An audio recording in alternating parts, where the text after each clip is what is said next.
Kaya mo bang iwan ang lahat para kay Jesus?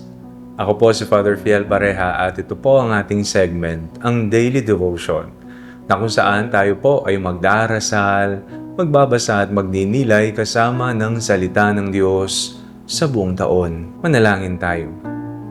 Sa ngalan ng Ama, ng Anak at ng Espiritu Santo. Amen. Halina, banal na Espiritu, liwanagan mo ang aming puso at isip, nang maunawaan at may sa buhay namin ng iyong salita. Amen. Our Bible passage for today is from the Gospel of St. Matthew chapter 19, verses 27 to 29, and I read it for you. Then Peter said in reply, "Look, we have left everything and followed you. What then will we have?"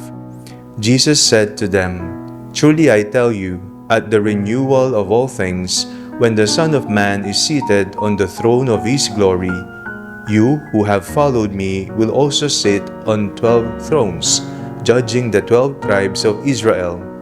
And everyone who has left houses or brothers or sisters or father or mother or children or fields for my name's sake will receive 100-fold and will inherit eternal life." Sinabi ni Pedro kay Jesus, "Iniwan namin ang lahat at sumunod sa iyo. Ano ang mapapala namin?" Ito po ay isang tanong hindi lamang tungkol sa pag-iwan ng lahat. Ito rin ay ukol sa halaga ng pagsunod kay Kristo. Ano ang handa nating bitawan para masundan natin siya? Ngayong ipinagdiriwang natin ang kapistahan ni Santa Clara ng Assisi, nakikita natin ng isang taong tunay na isinabuhay ang ebanghelyong ito. Si Santa Clara ay isinilang sa isang marangal at mayamang pamilya. Nasa harapan niya ang isang buhay na komportable, ligtas at puno ng karangalan. Ngunit nang makilala niya si Kristo, nakita niya na mayroong isang kayamanang higit sa lahat ng bagay, ang mismong Panginoon. Kaya iniwan ni Santa Clara ang kanyang marangyang pamumuhay. Tinalikuran niya ang mga pangarap na itinakda ng mundo para sa kanya. Pinili niya ang payak na pamumuhay, kahirapan, panalangin at paglilingkod. Hindi masama ang mga bagay na mayroon siya. Natuklasan niyang hindi sapat ang mga ito upang punuin ang puso niya. Minsan sinasabi natin, "Lord, susunod ako sa iyo." Pero ang tanong, ano ang ayaw nating bitawan? Baka hindi naman tayo tinatawag ni Kristo na iwan ang ating pamilya, trabaho o mga ari-arian. Ngunit maaring tinatawag niya tayong iwan ang pagmamataas, ang galit, inggit, bisyo, takot, ang ating attachment sa pera o ang pangangailangang laging tayo ang nasusunod.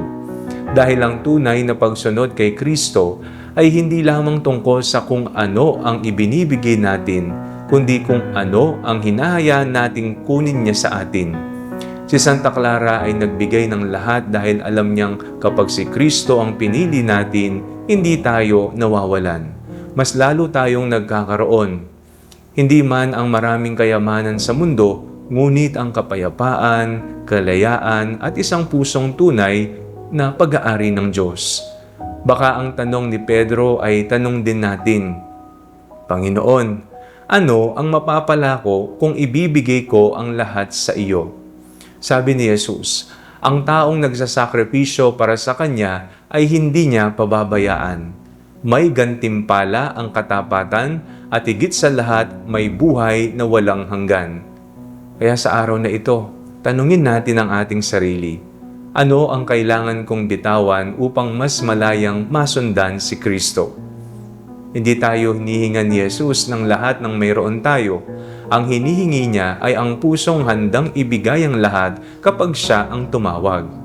Kapag si Kristo ang pinakamahalaga sa atin, walang anumang bagay na mawawala sa atin ang tunay na kawalan.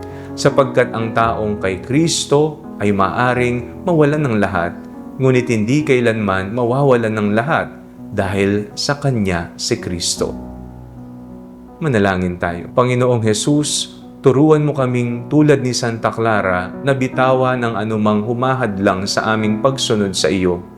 Kunin mo ang aming puso at gawin mo itong ganap na iyo.